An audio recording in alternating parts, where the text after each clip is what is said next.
Hey everybody, this is here at the Table Ministries. Thank you for joining in. And this week we're talking about love, y'all. And as Valentine's Day is rapidly approaching, it's on Friday, I do believe, and for some they love it. You know, the planning of it, the execution of it, what to get out of it, things like that. And you got some on the other end, they just can't stand it. And when they see Valentine's Day, it's another day on the calendar. It sucks, and it's various reasons. And today, I just want to share with you that God's love is there for us all, whether you have someone to love or people or whatever, or you feel like you're alone and hate Valentine's Day.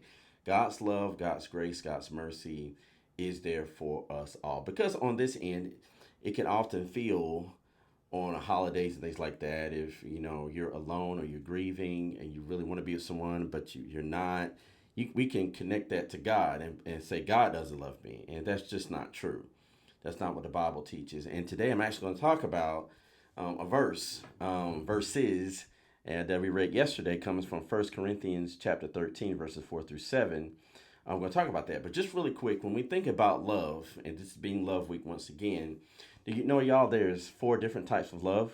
You know, there's the one that's called Eros, which is a romantic infatuation between, two people. Pretty much what Valentine's Day looks like, with the chocolates and the roses and going out and all that. That's kind of what you call Eros love. And then what you have Phileo love, which is a friendship love that you have with your girls, with your boys, with your posse, or with your crew, or with that type of love. And then you have what you call Sturgay love, which is love that you have within your family, with your brothers, your sisters, your mom, your dad, your uncle, grandma, granny.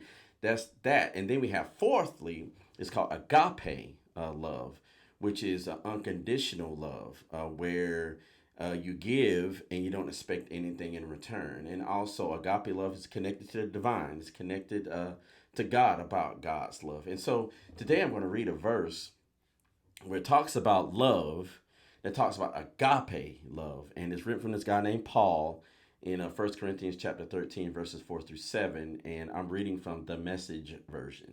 There are many different versions of the Bible. They all say the same thing, but just the wording's a little bit different. And I like how this reads, and I think hopefully you like it too. It says that love never gives up. Love cares more for others than for self. Love doesn't want what it doesn't have. Love doesn't strut, doesn't have a swelled head, doesn't force itself on others, isn't always me first, doesn't fly off the handle, doesn't keep score of the sins of others, doesn't revel when others grovel, takes pleasure in the flowering of truth, puts up with anything, trusts God always, always look for the best, never looks back, but keeps going to the end. It's powerful. And once again, this is, I've heard this read in different versions in weddings about what love is and this commitment that you're making to one another and so forth. And some on the other end is like, Rick, this is powerful, but I just can't do that. I'm not in the head space. I'm not in the emotional space. I'm not in the spiritual space where you're reading this off and trying to connect this to people around me is really difficult. But once again, this is a definition of agape love. And I want to look at that in two ways really quickly. One, if we were to take this list, and what if we take this as a list about things that are actionable, things we can do that kind of takes the feeling out of it. You know, Eros does a lot about feeling, and you infatuated with someone. The person is attractive, and you want to take them out, and romantic, and all that stuff. And then Philea is kind of deal with emotions, deal with your friends, your best friends, BFF.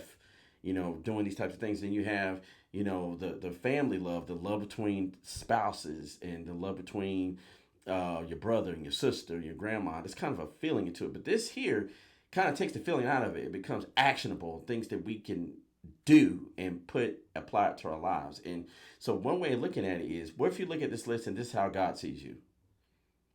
This is how God sees you. That He never gives up. That He cares for you more than Himself. That He wants what's best for you. That God doesn't strut. God doesn't have a swelled head. He doesn't force himself you and make you do things. He wants you to make the right choices, and it isn't always about he wants what's best for you. The God's rage and wrath to fly off the handle if you make a mistake, and I'm gonna send thunderbolts and lightning because you sinned, and or it, and what about this one? This one is this killer for me. That says that doesn't keep the score of the sins that you've done. That through the blood of Jesus Christ and believing what Christ has done for you, that all the bad stuff that you've done some bad stuff. Because I have and you have. Let's just keep it real. You might look great and smell great and nobody knows, but in the secret places in your heart, God knows some things that you've done wrong, but He doesn't keep score. Like the Super Bowl. The Super Bowl was 40-22. The Eagles crushed the Chiefs. I mean, so what if God has not kept the score of the sins you do? That would be incredible, you know. And He's always hoping the best for you.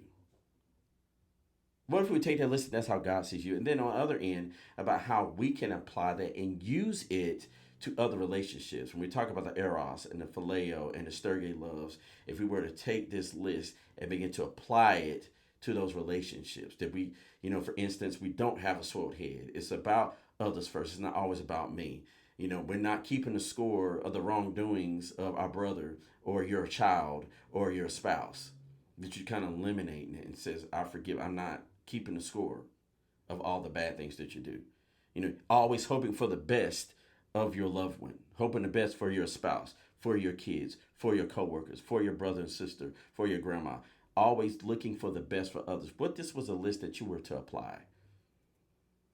It would be incredible. Just think if the whole world kind of operated this way. It's like hoping the best for people, not having a swelled head, rejoicing in the flowering of truth.